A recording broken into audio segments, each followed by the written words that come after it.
நீதிமொழிகள் 14ஆம் அதிகாரம். புத்தியுள்ள ஸ்திரீ தன் வீட்டை கட்டுகிறாள், புத்தியில்லாத ஸ்திரீயோ தன் கைகளினால் அதை இடித்து போடுகிறாள். நிதானமாய் நடக்கிறவன் கர்த்தருக்கு பயப்படுகிறான், தன் வழிகளில் தாறுமாறானவனோ அவரை அலட்சியம் பண்ணுகிறான். மூடன் வாயிலே அவன் அகந்தைக்கேற்ற மிலாறும் உண்டு, ஞானவான்களின் உதடுகளோ அவர்களை காப்பாற்றும். எருதுகள் இல்லாத இடத்தில் களஞ்சியம் வெறுமையாயிருக்கும், காளைகளின் பலத்தினாலோ மிகுந்த வரத்துண்டு. மெய்சாட்சிக்காரன் பொய் சொல்லான், பொய் சாட்சிக்காரனோ பொய்களை ஊதுகிறான். பரிகாசக்காரன் ஞானத்தை தேடியும் கண்டுபிடியான், புத்தி உள்ளவனுக்கோ அறிவு லேசாய் வரும். மூடனுடைய முகத்துக்கு விலகிப்போம், அறிவுள்ள உதடுகளை அங்கே காணாய். தன் வழியை சிந்தித்து கொள்வது விவேகியின் ஞானம், மூடர்களுடைய வஞ்சனையோ மூடத்தனம். மூடர் பாவத்தை குறித்து பரியாசம் பண்ணுகிறார்கள், நீதிமான்களுக்குள்ளே தயை உண்டு.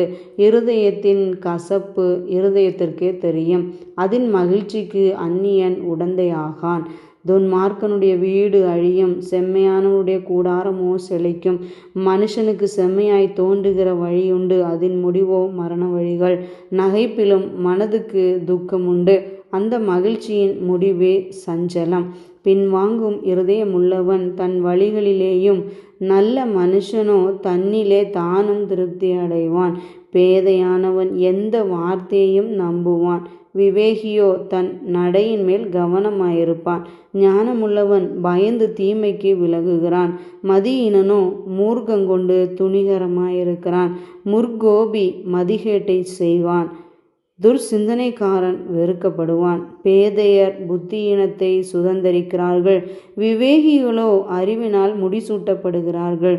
தீயோர் நல்லோருக்கு முன்பாகவும், துன்மார்க்கர் நீதிமான்களுடைய வாசற்படியிலும் குனிவதுண்டு. தரித்திரன் தனக்கடுத்தவனாலும் பகைக்கப்படுகிறான், ஐஸ்வர்யவானுக்கு அநேக சிநேகிதர் உண்டு. பிறனை அவமதிக்கிறவன் பாவம் செய்கிறான், தரித்திரனுக்கு இறங்குகிறவனோ பாக்கியமடைவான். தீமையை யோசிக்கிறவர்கள் தவறுகிறவர்கள் அல்லவோ, நன்மையை யோசிக்கிறவர்களுக்கு கிருபையும் சத்தியமும் உண்டு. சகல பிரயாசத்தினாலும் பிரயோஜனம் உண்டு, உதடுகளின் பேச்சோ வறுமையை மாத்திரம் தரும்.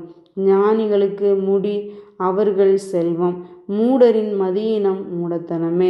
மெய்சாட்சி சொல்லுகிறவன் உயிர்களை இரட்சிக்கிறான், வஞ்சனைக்காரனோ பொய்களை ஊதுகிறான். கர்த்தருக்கு பயப்படுகிறவனுக்கு திட நம்பிக்கை உண்டு, அவன் பிள்ளைகளுக்கு அடைக்கலம் கிடைக்கும். கர்த்தருக்கு பயப்படுதல் ஜீவ ஊற்று, அதனால் மரண கண்ணிகளுக்கு தப்பலாம். ஜன திரட்சி ராஜாவின் மகிமை, ஜனக்குறைவு தலைவனின் முறிவு. நீடிய சாந்தமுள்ளவன் மகா புத்திமான், முற்கோபியோ புத்தியினத்தை விளங்க பண்ணுகிறான். சொஸ்தமனம் உடலுக்கு ஜீவன், பொறாமையோ எலும்புருக்கி. தரித்திரனை ஒடுக்குகிறவன் அவனை உண்டாக்கினவரை நிந்திக்கிறான், தரித்திரனுக்கு தயை செய்கிறவனோ அவரை கனம் பண்ணுகிறான். துன்மார்க்கன் தன் தீமையிலே வாரிக்கொள்ளப்படுவான், நீதிமானோ தன் மரணத்திலே நம்பிக்கை உள்ளவன். புத்திமானுடைய இருதயத்தில் ஞானம் தங்கும், மதியினரிடத்தில் உள்ளதோ வெளிப்படும். நீதி ஜனத்தை உயர்த்தும், பாவமோ எந்த ஜனத்துக்கும் இகழ்ச்சி. ராஜாவின் தயை விவேகமுள்ள பணிவிடைக்காரன் மேல் இருக்கும், அவனுடைய கோபமோ லஜ்ஜை உண்டாக்குகிறவன் மேல் இருக்கும்.